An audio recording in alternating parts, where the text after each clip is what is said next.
Suppose one of you wants to build a tower. That speaks to desire.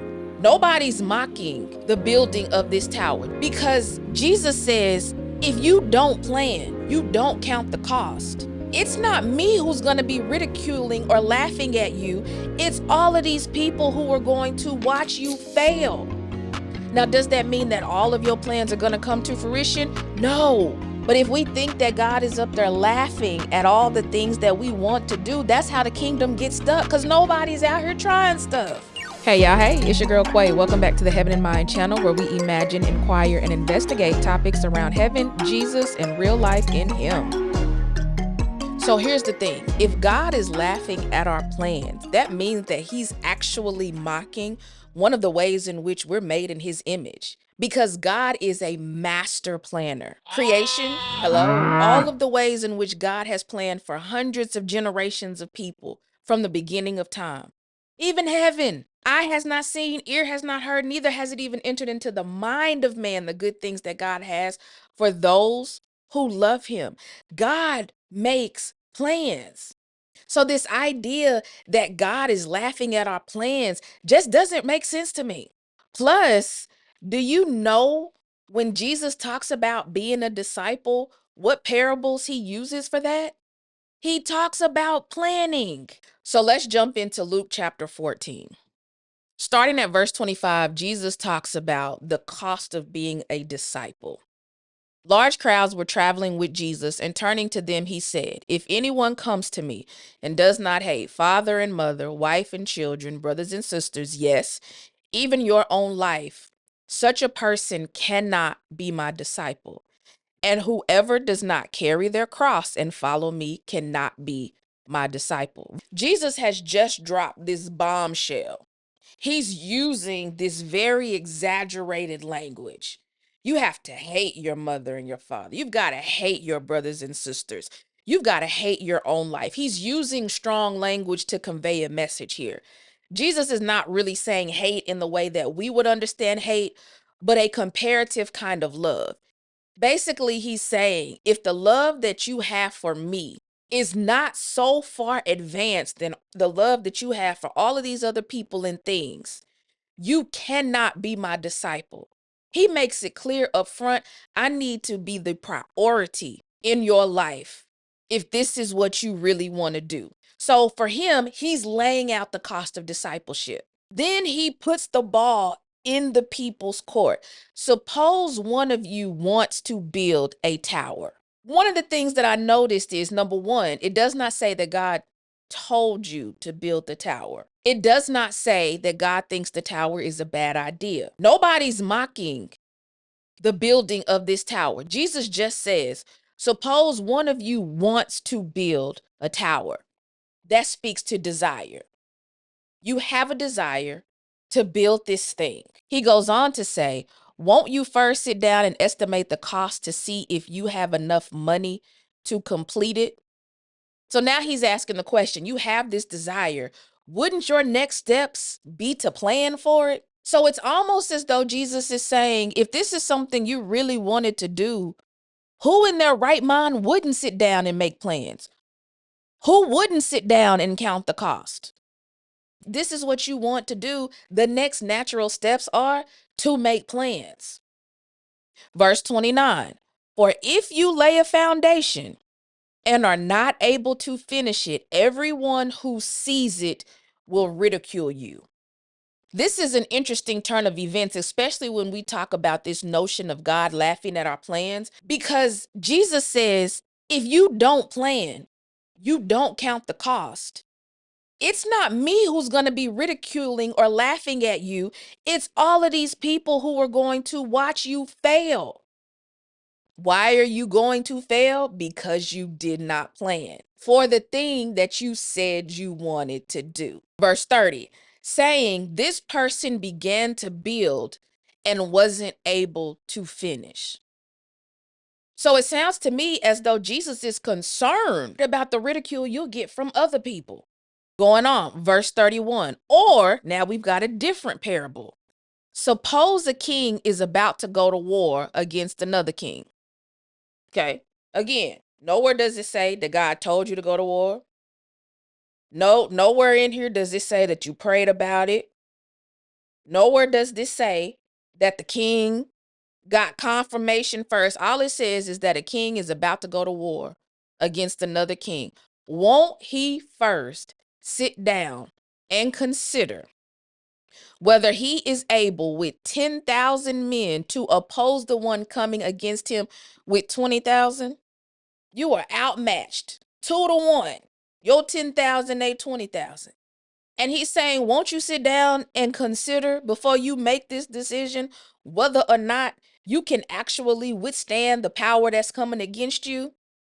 Verse 32, if he is not able, he will send a delegation while the other is still a long way off and will ask for terms of peace. Once you count the cost, if you don't feel like it'll be favorable for you, come up with a second plan. I'm either going to war or I'm going to ask for terms of peace. In this same way, those of you who do not give up everything you have cannot be my disciples. He's saying this is going to cost you everything. One commentator said, when it comes to the kingdom, these two parables mimic what we do for the kingdom. We're either building or we're battling. When you're talking about fighting for the kingdom, doing ministry on behalf of the kingdom, being a voice in the world for the kingdom, you're either building or you're battling. Either one of those things. And Jesus is saying, before we even get to all of that, the cost that being a true disciple of mine is very high. And I don't want you to take it lightly. So when it comes to whether or not God is laughing at our plans, I don't think he is, because number one, we are made in his image and God is a planner. Number two, the same way that we would plan for the things that we want, true discipleship requires that same level of planning, if not more. If you would count the cost for building a house, if you count the cost for building a ministry, starting a business, doing some kind of mentoring organization, writing curriculum, building a program, if you would sit down and count the cost for all these other things that you'd want to do, Jesus is saying, I need you to do that same thing for what it's going to cost you to be my true disciple. God can't laugh at your plans on one hand and then turn around and say, no, but I need you to make plans to be my real disciple. Those same skills that you're exercising, he needs those skills on behalf of the kingdom. You was out there in the world making plans. He wasn't laughing then either. Because once you got saved, you need that same planning for how you're going to do kingdom business. So God's not mocking us. He's not laughing at us. He's not ridiculing us. All of the dreams that you have, all of the hopes that you have, all of the desires that you have, there's nothing wrong with you making plans. Now, does that mean that all of your plans are going to come to fruition? No. But that does not mean that God is automatically against the things that we want to do. Too many of us are sitting around waiting on God to give us the perfect sign that, yes, do this, yes, do that, no, do that. Sometimes we don't know what the will of God is. Sometimes having the desire is the green light to go try it. For me, for example, this is not my first rodeo with YouTube. This is not my first rodeo with podcasting. The way that I got here was when COVID happened. When COVID happened back in 2020 and I got laid off my job, sitting around doing nothing, being quarantined in the house all day, that was cool for like a week or two. But after then, I was like, I have got to find me something to do. I'm a creative. I'm a teacher. I needed an outlet. I did some research and I said, you know what? I'm going to take up podcasting. So you know what I did? I ordered me a $60 microphone from Walmart. Sound was terrible. Used my phone, had my little camera. Nope, take that back. I used my microphone. I did an audio podcast. So in the beginning, I wasn't even filming using my phone. I was just talking. So I was like sitting here with my bonnet on or whatever. Couldn't nobody see me. And I was just talking into a real cheap microphone. That's how I started. I had the Mind Time podcast. You can still go find it on Apple and Spotify. The old episodes are archived there. I did 4 seasons of that. 4 seasons of that podcast. And then I started getting restless. So the last season that I actually did was a prayer season, because part of it was I was praying about what to do with the podcast, whether to change the name, whether to scrap it, whether to go a different direction. And out of that was birthed this channel, the Heaven in Mind channel. So I went from the Mind Time podcast to the Heaven in Mind channel. That's how I got here. God didn't tell me to start no podcast. He didn't say whether it was a good idea or a bad idea. It was something that I did because I wanted to keep myself busy during COVID. It gave me something to do. I'd plan out my episodes. I'd study my little scriptures and stuff, come up with my little topics and all of that. It kept me busy. And I was able to produce things. I was able to learn things. I was able to upgrade some of these equipments. This is not the $60 microphone from Walmart. Just FYI, in case you were wondering, this ain't it. But I was able to make some adjustments to get to where I am right now. Sometimes the things that we plan, God is like, yeah, that's not the end result. But I'm okay with you starting this thing because I'm going to morph it into something different. And that's what God did. So if you're sitting around waiting for God to green light all of the things and the perfect signs to line up, and you need an audible yes from the Lord before you move because you want to make sure that your plans are his plans, there's nothing wrong with praying about it, nothing wrong with asking for God's guidance.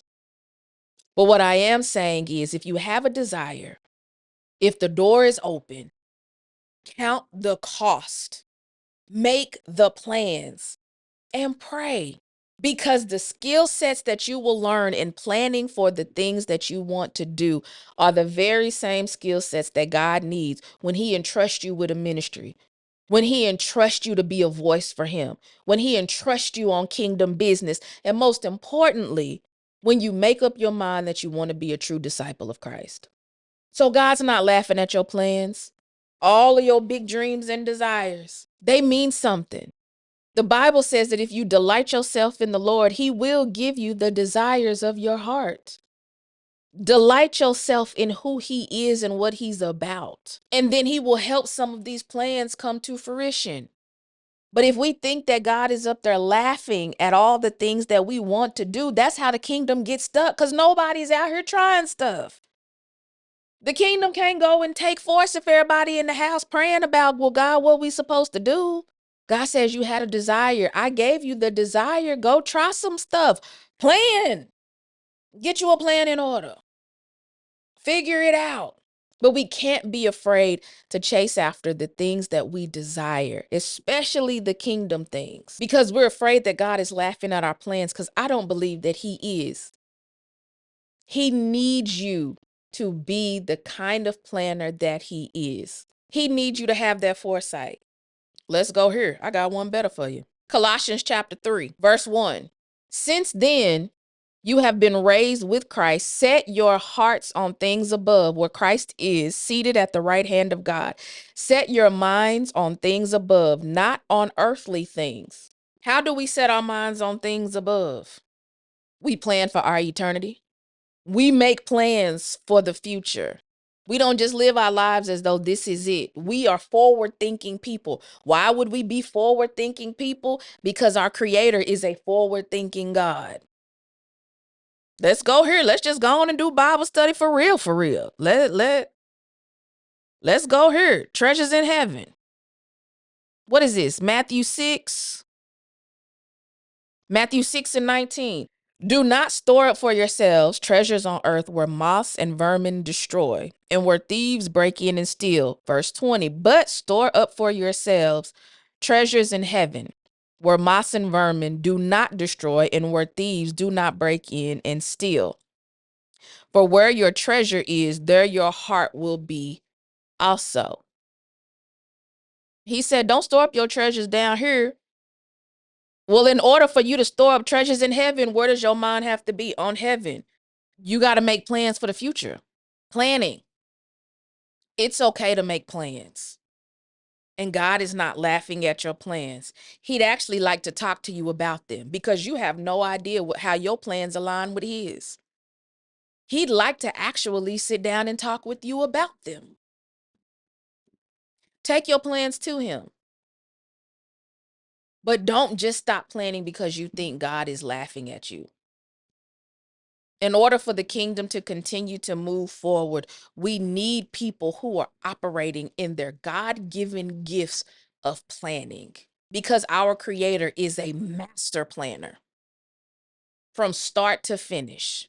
We're too much like him to not plan. So I just wanted to encourage you today to not be afraid of the plans that you have. Don't be afraid of the desires that you have, the wants that you have, because God is working in all of that to teach you how to be prepared to count the cost for what it means to be a true disciple of Christ. That same planning he needs you to do in order to be kingdom minded and to move the cause of the kingdom forward in this life, in this world, at this particular time. He wants to talk to you about your plans. So take them to him. Don't hide them. Don't shy away from them. Don't think they're stupid. Don't think your plans are dumb. God wants to talk to you about them. So I just wanted to encourage you. Keep planning, people. Keep planning. And then take those plans, talk to the Lord about them. You'd be surprised what he'll do with them.